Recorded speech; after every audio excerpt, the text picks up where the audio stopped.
Muchas gracias, muy buenas noches. Ciudadana Enríquez Rodríguez Laura Lisset. Para servirles, diputado. Bienvenida a este recinto legislativo. Muchas gracias. Por acuerdo de la Comisión de Transparencia y Combate a la Corrupción, le voy a explicar el formato, cómo se realizará su entrevista. Usted cuenta con 10 minutos para hacer su exposición. Posteriormente, los diputados cuentan con 3 minutos para realizar preguntas sobre su exposición o lo que ellos consideren necesario para evaluar su perfil para ser comisionada del Instituto de Transparencia. Posteriormente, esta urna será acercada a usted. Esta urna tiene preguntas del micrositio en donde han participado diversos actores enfocados en transparencia o que tienen interés en la materia. Usted sacará la pregunta. Una vez terminada de leer la pregunta en voz alta, tiene hasta 5 minutos para contestar todos los cuestionamientos. ¿Alguna duda? Totalmente entendido, diputado. Perfecto. Entonces, una vez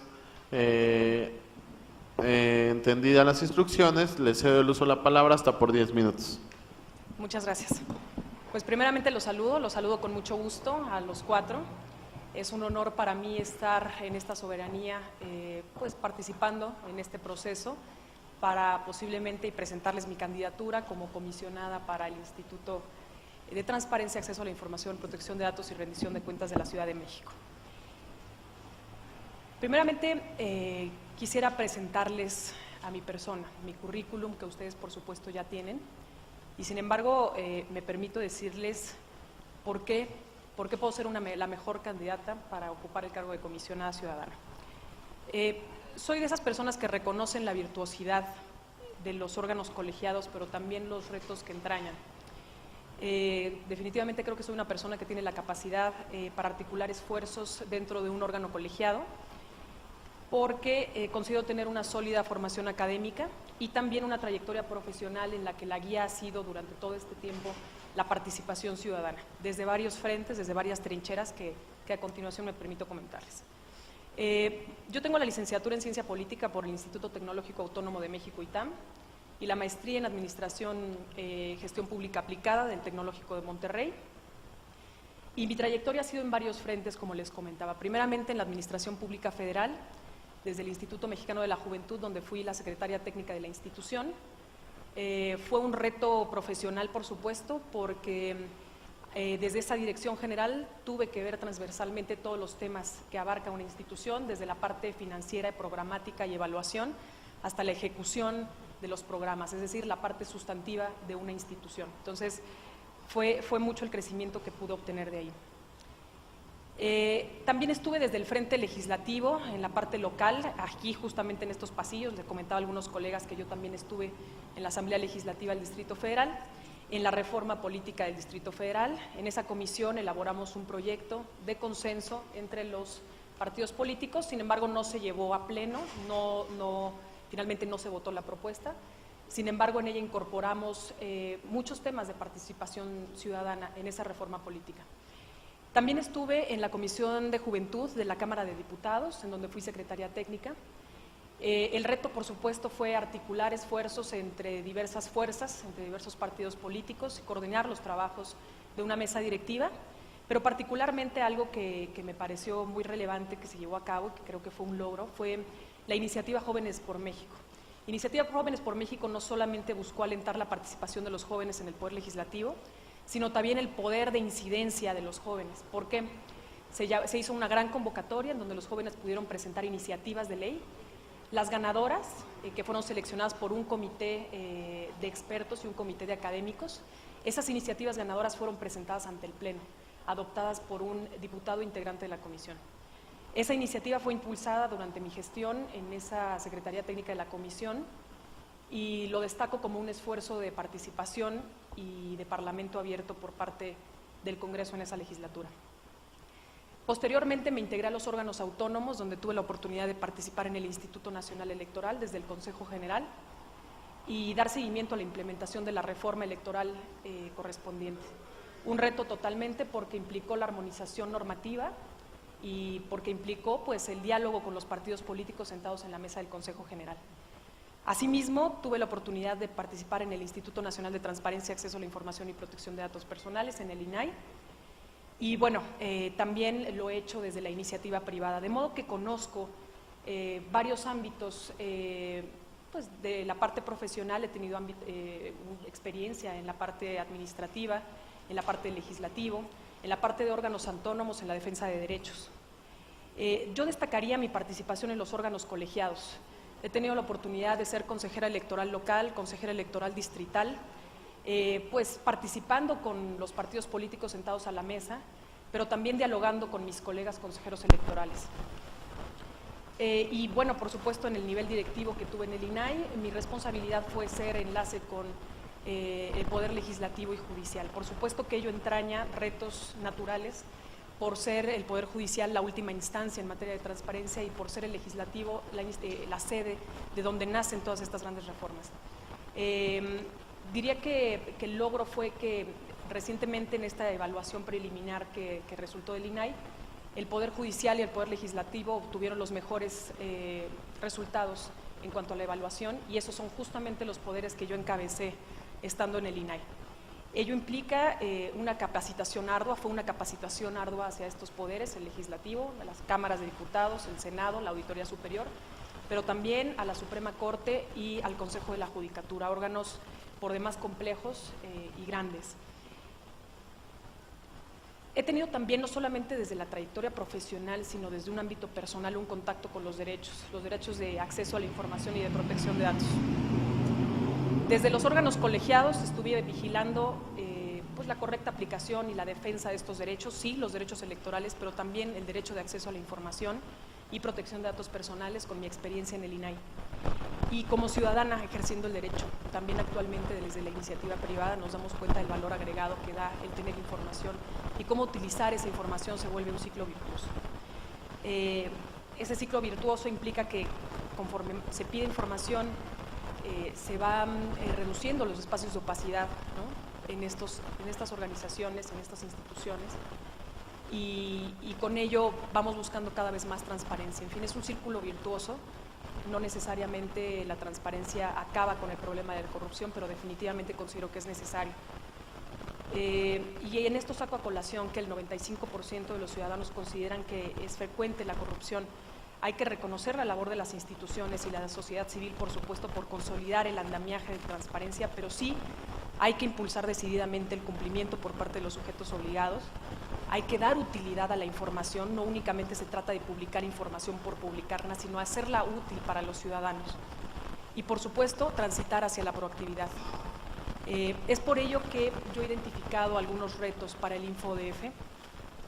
El InfoDF, por supuesto, no lo niego, ha sido referente en materia de transparencia para el resto de los estados, pero con la ley de vanguardia que se implementó sí es importante atender algunos retos, porque se incrementaron, por supuesto, el número de sujetos obligados, se modificó la organización interna de los sujetos y se requiere la coordinación ahora con diversos entes, órdenes y niveles, lo que implica todavía un reto mayor para el instituto.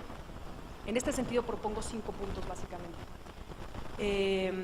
con el fin de reposicionar al instituto de cara a la ciudadanía, que es importante también lograr esta legitimidad. Primero, sí es importante hacer un análisis muy profundo, muy dedicado y de la mano con todos los integrantes de la institución, no únicamente desde arriba, sino de abajo hacia arriba. Todos los que participan en el instituto son pieza fundamental para que este trabaje. Entonces, hacer un análisis muy profundo sobre las fortalezas, las oportunidades, las debilidades y las amenazas que tiene el instituto con el fin pues, de reorientar la vida interna de la institución, particularmente en lo que refiere a la parte programática presupuestal y así atender pues todas las obligaciones. Pero necesariamente y desde mi humilde perspectiva sí es importante fortalecer ciertos enfoques. Hay que hacer una orientación fuerte al tema de datos, protección de datos personales y también al sistema de gestión de archivos, al tema de archivo. Hay que reconocer que frente al tema de la presentación de solicitudes de acceso a la información, lo que hay es que es un 10% se tiene de solicitudes con derechos ARCO. Entonces, sí hay un desconocimiento probablemente entre la población, siempre, siendo que pues el 95% de la población ha dicho que da datos personales, ¿no? 11% de esta población, que ha dado datos personales, ha dicho que se siente hostigado con respecto a un servicio que no pidió, y nada más un 1.4% presentó una queja. Entonces, definitivamente se tiene que sensibilizar sobre la importancia de datos personales, no solo hacia la ciudadanía, sino hacia el interior de la institución, y bueno, ver que quede muy claro cuáles son los riesgos de este tratamiento de los datos personales. El tercer reto que quisiera poner a consideración es la perspectiva etaria en la información, es decir, la perspectiva de los diversos grupos de edad de la población. La información no puede ser dirigida de manera igual para todos. En este sentido, destaco la importancia de generar conocimiento ciudadano. Transitar del tema de transparencia, de acceso a la información a la transparencia, de ahí transitar a la transparencia proactiva y, por supuesto, empoderar a los ciudadanos con el Estado abierto. Es necesario generar una vinculación más estrecha entre el gobierno y sociedad, y que genera este círculo virtuoso del cual ya les he hablado, y impulsar el Estado abierto en los frentes que hay, en el tema de gobierno abierto, parlamento abierto y justicia abierta. Por supuesto que este tema de verdad es fundamental. Por otro lado, otro reto es el de la sistematización de información para el instituto. Hay información muy valiosa que se tiene que sistematizar de manera muy inteligente, por ejemplo, las resoluciones y los criterios, pero también la sistematización y la salvaguarda de la información por parte de los sujetos obligados. ¿Para qué? Para reordenar, para manejar, para difundir en su momento y preservar los documentos con un alto nivel.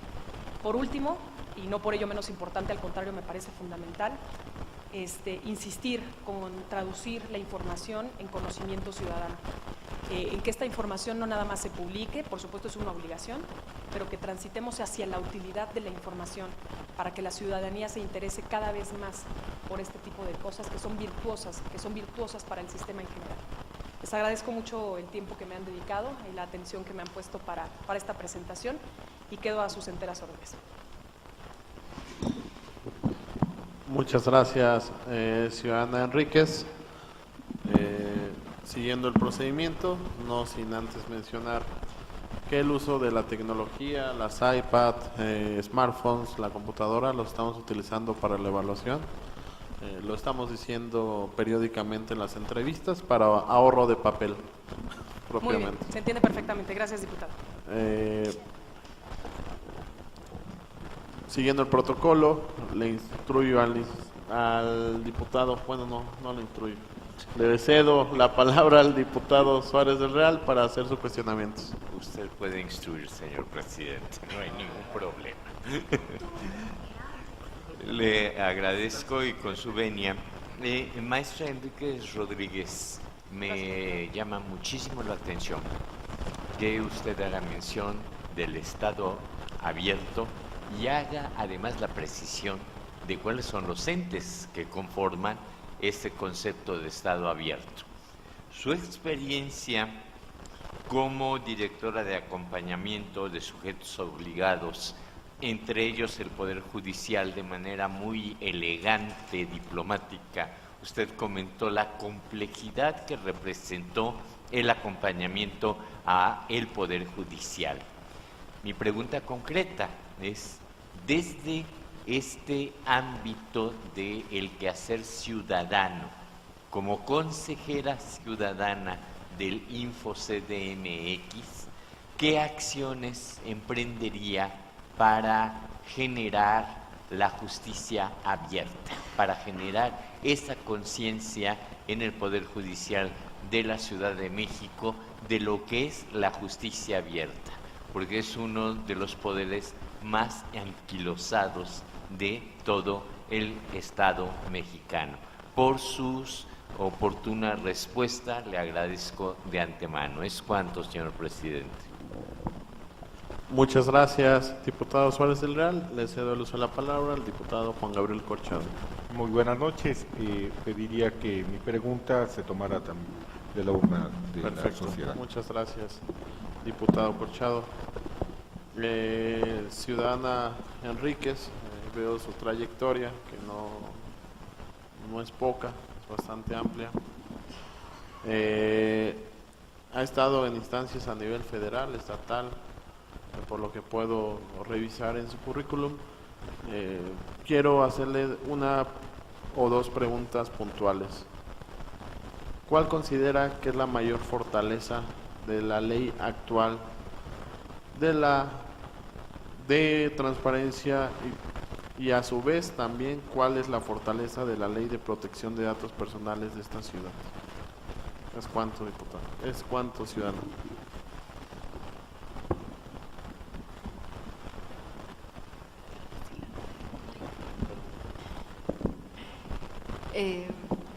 Gracias, Laura. Buenas noches.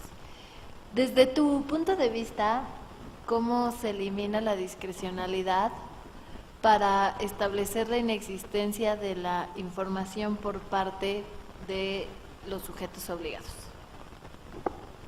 Gracias, diputada Lutlo.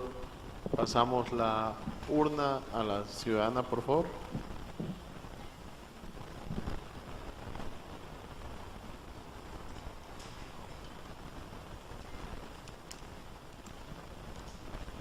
La leo con mucho gusto. Dice así: explique brevemente qué se entiende por el principio pro persona en materia de derecho de acceso a la información. Ok. Perfecto, ciudadana Enríquez. Gracias. Tiene hasta 5 minutos para responder sus cuestionamientos. Muchísimas gracias. Bien, retomo primero la pregunta del diputado Suárez, que le agradezco mucho. La verdad es que es una gran oportunidad para poderles compartir algo de la experiencia del nivel federal cuando tuve la oportunidad de dirigir el área de enlace con Poder Legislativo y Judicial. El Poder Judicial es un poder muy especial, sí porque es la última instancia, de modo que el Poder Judicial suele querer establecer sus propios criterios y sus propios tiempos para llevar a cabo pues la armonización de sus órganos, para poder implementar la transparencia, para cumplir con sus obligaciones. Sin embargo, pues la ley es la ley y los tiempos que marca el instituto, en ese momento los tiempos que marcaba el Instituto Nacional de Transparencia, pues tenían que ser atendidos igualmente por todos los sujetos obligados. De modo que fue un reto particular el hacer este acompañamiento con ellos, el dar la explicación de ciertos temas que seguramente ellos pues conocían de manera amplia, pero que bueno que era necesario que conocieran el criterio de la propia institución. Y más aún, como lo señaló el diputado Suárez, se volvió complicado porque el Poder Judicial tiene dinámicas propias muy particulares, que se salen del rigor o digamos, del parámetro que tiene la ley y que tiene el Instituto Nacional para el tratamiento en general de todos los sujetos obligados. Yo, sin embargo, destacaría que el Poder Judicial particularmente tiene muy buena sistematización de información. Las resoluciones, por ejemplo, el tema del testado ya es de avanzada en el Poder Judicial Federal, de modo que el reto fue lograr que este Poder Judicial pusiera a la orden del ciudadano en los tiempos necesarios la información y que atendiera los tiempos establecidos por el instituto. Creo que esto se puede lograr a través de un acompañamiento cercano, a través de capacitación, a través de talleres. Están muy interesados ellos en particular en el tema de carga de información, en hacer más ágil la carga, porque tienen una cantidad de información tremenda y es muy importante poderla sistematizar en la plataforma, que es lo que de pronto cuesta un poco de trabajo con la cantidad de información que ellos poseen, particularmente con la que posee el Consejo de la Judicatura, que debe ser así también en el Distrito Federal. Entonces, yo de esta manera diría que es importante impulsar el tema de justicia abierta para hacer partícipe, por ejemplo, en el tema oral en el Poder Judicial.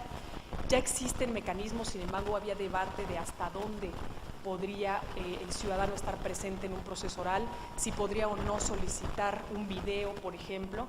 Y finalmente se tomó la decisión de que lo mejor era que el ciudadano, si estaba interesado en ver una audiencia pública, en particular aquella que no involucrara menores, porque eso se vuelve un tratamiento especial, en esos casos en particular, pues sí era importante que el ciudadano lo viera en el sitio, en un video en el sitio y que no se pudiera compartir el video así nada más. Incluso una de las opciones fue, por ejemplo, el borrar las caras de las personas que estaban ahí presentes por asuntos de tema de datos personales y datos sensibles, en lo que se pudiera comentar. Sin embargo, se llegó a la determinación que si la audiencia era pública, entonces podrían consultar esa audiencia, pero estando in situ. como lo hace, por ejemplo, hoy el Instituto Nacional Electoral con el tema de pues, la base de datos de los ciudadanos que pueden acceder los partidos políticos, pero lo tienen que hacer in situ. Entonces son casos particulares que se van replicando y que lo hacen muy interesante.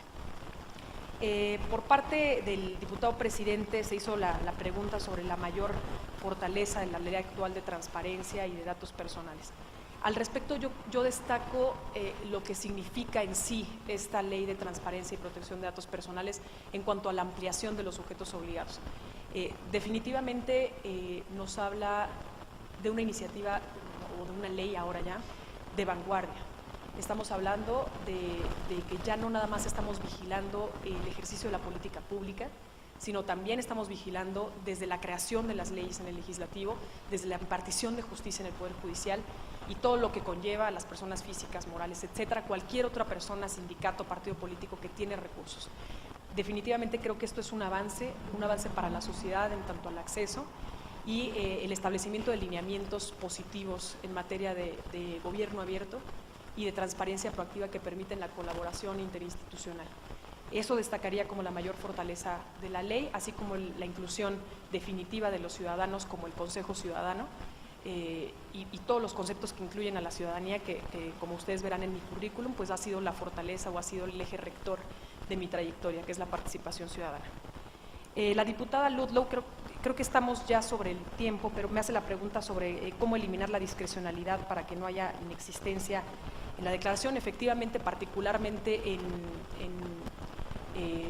sujetos obligados, sobre todo de impartición de justicia, llevaban a cabo estrategias interesantes en las que daban un oficio y ese oficio decía que la información sí se tenía y entonces lo que declaraban de inexistencia era la otra información y lo que daban era el oficio, ¿no? Entonces, en aras de proteger cierta información, pues los sujetos obligados toman ciertas estrategias. En este sentido sí es bien importante fortalecer la normatividad y los lineamientos correspondientes y fortalecer en este caso también la Contraloría Social, ¿no? De algún modo, estos esquemas de Contraloría Social que nos permiten identificar estos vacíos y poderlos atender con mayor facilidad. Ya no me queda tiempo, pero si me permiten esta pregunta que saqué de la urna sobre el principio pro persona, en el que por supuesto hay que enfocar todos los esfuerzos de derecho, de acceso a la información y de protección de datos personales hacia el bienestar de la persona. Esta pregunta por completo se la haré llegar a los diputados con mayor detalle. Muchísimas gracias. Muy satisfechos con sus respuestas. Ciudadana Enríquez, instruyo a la Secretaría Técnica para que la invite a salir de este salón de sesiones. Que tenga muy buenas noches. Igualmente para ustedes y muchas gracias por su tiempo. Al contrario, gracias.